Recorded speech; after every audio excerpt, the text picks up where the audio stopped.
Gue mau bahas sesuatu yang mungkin toksik ya dari cowok-cowok ke dirinya sendiri. Mungkin lu sadar ya bahwa kita tuh sebenarnya nggak kuat-kuat banget. Kita cuma terlatih buat diem dan diam-diam mental kita itu ditekan, akhirnya kita mati. Jadi ada sebuah riset yang menemukan bahwa pria itu 40% itu lebih kecil kemungkinannya buat ngomongin masalah emosional, masalah mereka sehari-hari dibandingkan dengan cewek. Alasannya bukan karena kita tahan banting ya, karena kita itu emang tumbuh dengan perkataan-perkataan misal lu nggak boleh cengeng, laki-laki itu harus tahan, lu punya masalah ya itu urusan lu nggak boleh bagi yang lain-lain. Nah dampaknya ya, itu bikin kita frustasi, tapi diem, tapi kita capek, tapi kita tetap kerja gitu. Dan kita tuh bingung ya, otak kita numpuk di kepala ya, sampai akhirnya membuat kita tuh jadi, silent treatment ke diri kita sendiri, akhirnya kita tuh kayak ngambek ke hidup kita sendiri gitu ya. Kita sampai berpikir untuk overthinking sampai jam 2 pagi gitu ya,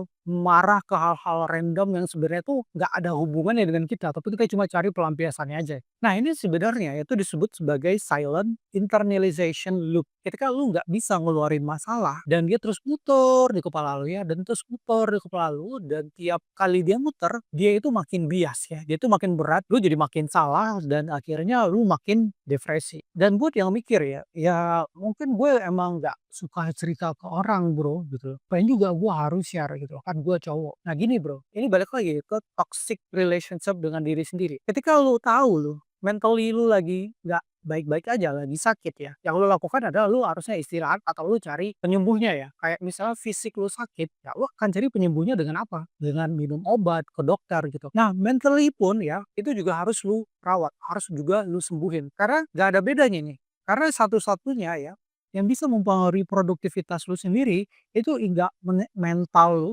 fisik lu ya, sama spiritual lu gitu. Jadi lu harus ngomong, lu harus cerita, apapun itu nanti platformnya ya. Jadi kita harus nyari solusi, karena ngomong tuh cara biar bisa denger apa yang di kepala lu sebenarnya, bukan lu buat tunjukin lu lemah, enggak, buat ngasih tahu bahwa apa sih yang gue pikirkan gitu. Makanya banyak juga orang yang curhat tuh kalau kaca gitu, dia mirroring conversation gitu. Jadi kalau misalnya lu takut ya, lu takut buat share, lu takut hancur maskulinitas lu, ya udah lu ambil handphone ya, lu rekam voice lu ya, lu ngomong aja sendiri, lu cerita, lu bebasin, lu nggak harus share ke orang, lu jujur ya di handphone tadi. Kalau lu nggak belajar buat ngelepas beban ini, ya siap-siap beban itu nanti akan jadi bom waktu ya, jadi akan bikin hidup lu makin suram, makin makin depresi. Kalau lu sekarang ngerasa bahwa, gua nggak punya siapa-siapa buat cerita ya, karena balik lagi ya, lu nggak selama ini nggak jujur sama diri lu sendiri gitu ya, lu nggak bangun connection, kenapa? Karena lu merasa bahwa, "Oh, gue terlalu kuat, gue terlalu strong," gitu, dan gua nggak akan jujur ke orang lain tentang kelemahan gua. Jadi memang kita cowok ini tuh benar-benar,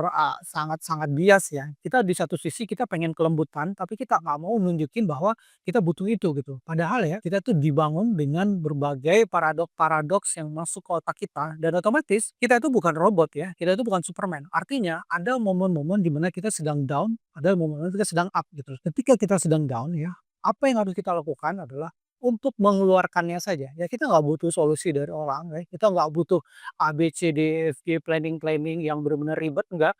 Sebenarnya kita tuh cuma ngelapasin aja. Lu cuma ngeluarin aja ya, sesimpel mungkin.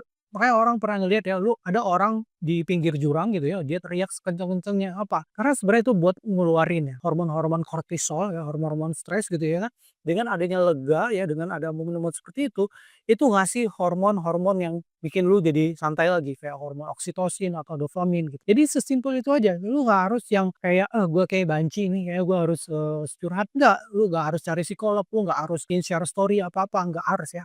Yang lu harus lakukan adalah lu cuma ngeluarin aja, via handphone, via tulisan, atau lu teriak, bebas. Yang artinya lu ngasih penyembuhan ke diri lu sendiri, karena siapa lagi yang peduli ke diri lu sendiri kecuali diri lu sendiri.